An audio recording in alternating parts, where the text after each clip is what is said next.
Many people today are beginning to question and look into where they come from, trying to trace their family history as far back as they can.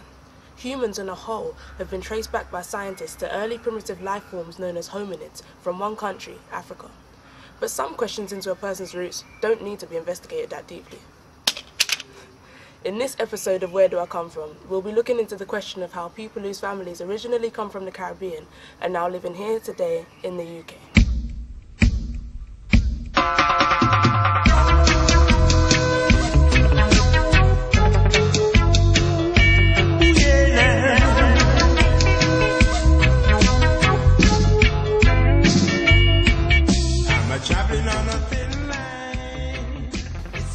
This group of islands to the west of South America make up the Caribbean.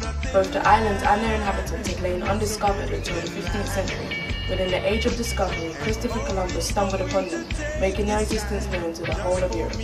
Just like football managers rushing in to get the players they've had their eyes on in the transfer window, Europe's first-class countries, England, France and Spain, rushed in to claim as many islands as they could. And by the 17th century, England had taken over many islands, calling them colonies of Britain.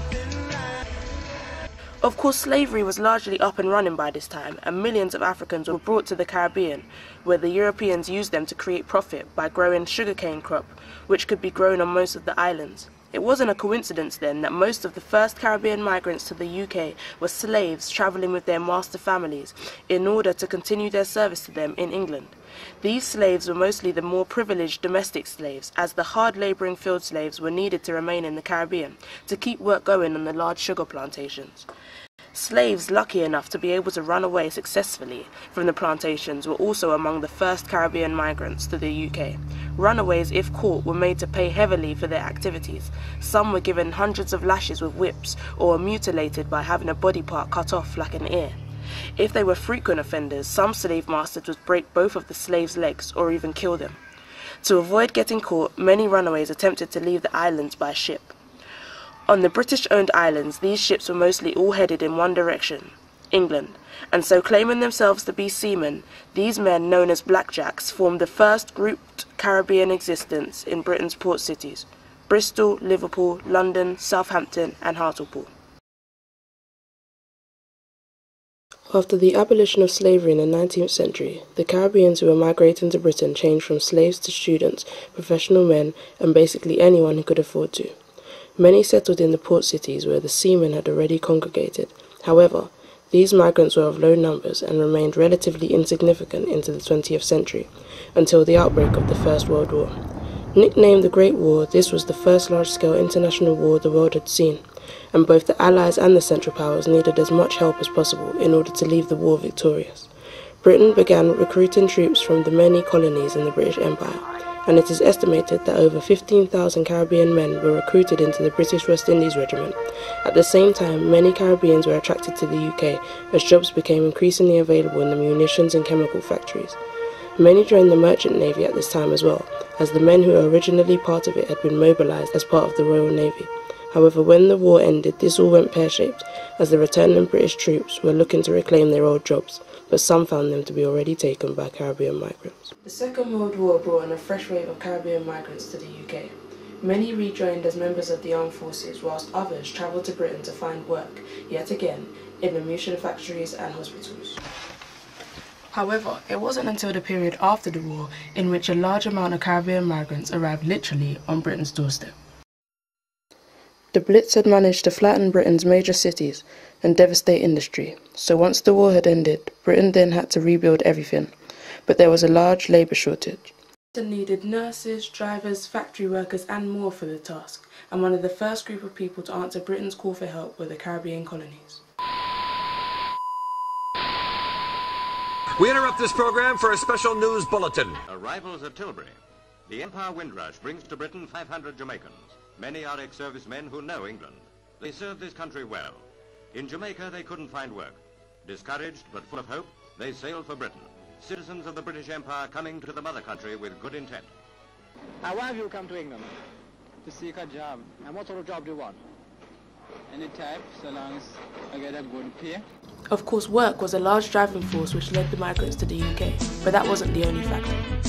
We want to come and learn something, do a trade and work or something, and you come and just decide what you want to do. It was free. It wasn't so much looking for a job. It was more an adventure.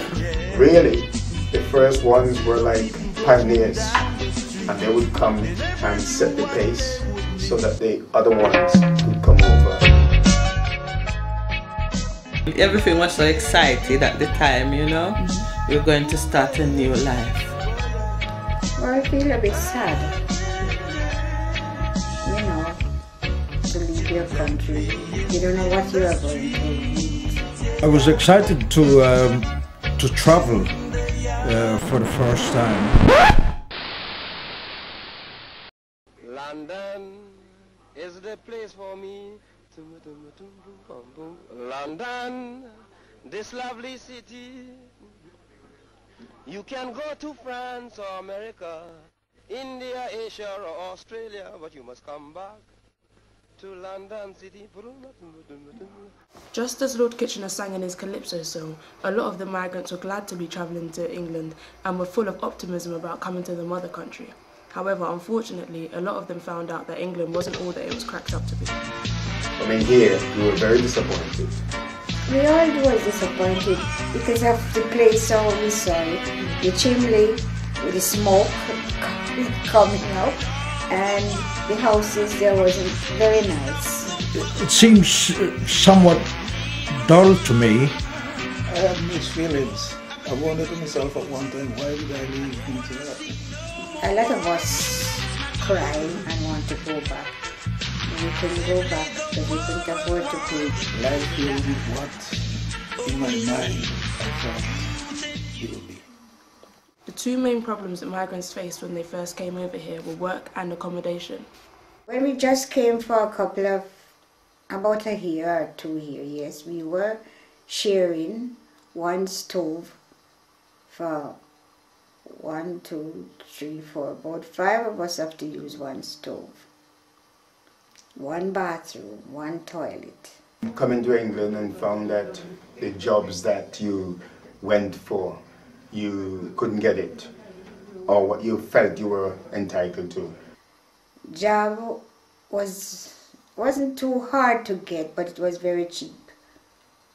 All £4 you take home. That was a killer, because it was such hard work for a young man like myself that we used to work half an hour on, half an hour off. And every half an hour off, I used to fall asleep. That's how hard it was. Sadly, whilst here, the migrants did come across their fair share of racism. But people wasn't very nice to us. No. When we go in to buy a house and they see you are black, they slam their door in your face. Looking room, you come up against notices, no blacks. Job I went to on Stoke Newington, I forget that one. It was machining. We was doing shirts. That was bad. That was my worst experience. Because my machine, I was a machinist. And in the morning when I came, they spit on my machine, or I can spit on it. And when I do my work, they change over my work, you do pieces. And they change over my work, put their bad work into my basket for me to get bad name. It hurts. Very hurts. As with anything, it couldn't have all been doom and gloom. And over the years, the Caribbean presence in the UK grew stronger, and the migrants saw many changes to come. After the years passed, things get a little bit better. It was much better. We got mixed in with those who we were working with and things like that. And life was much better. Yeah, people started getting conscious.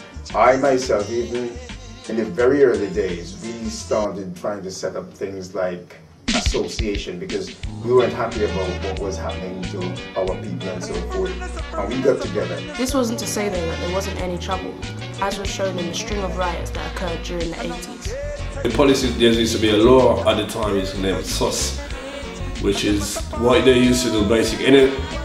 If you see there was a group of black kids going around, which it happened to me as well, they used to just stop us and search us. And basically a lot of the kids at the time basically were being picked on and they'd be beat up in police station.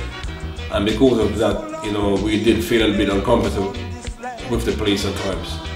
You know, and it was definitely a problem at the time.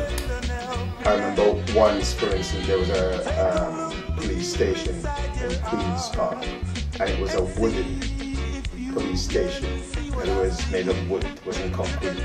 And I know there were about 100 youngsters, black youngsters, that marched in on it and smashed it up at one time because of what the police was doing.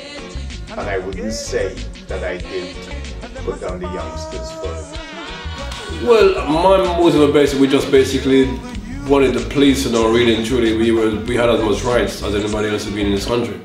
And we didn't want basically to be picked on, because that's what it was. And we basically been, as I said, being black, you definitely was picked on in the days by the police. The final question to be addressed in this documentary, overall, was whether or not it was right for migrants coming here to this country 50 years ago.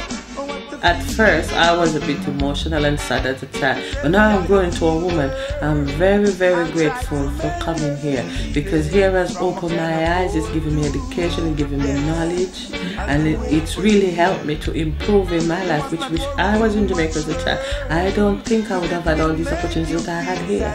In one stage, I am happy to be here because the way the country in Jamaica is, I don't know how things would go, you know.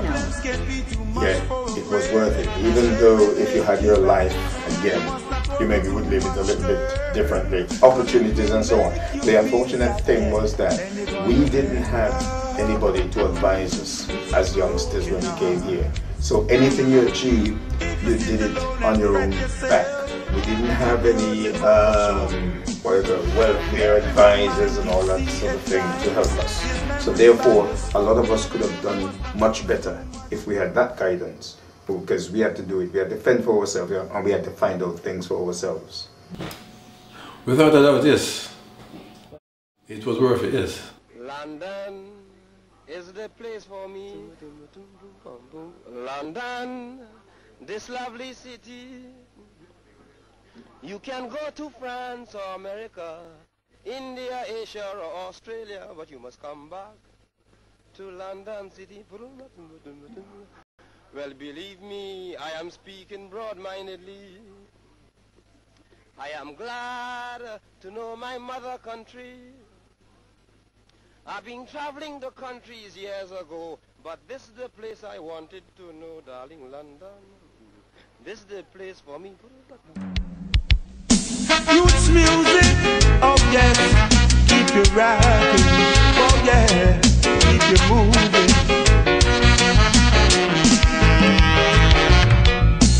Music, oh yes, international music, oh yeah, roots music, keeps rocking all over the world, why yeah. Every time I hear reggae music playing,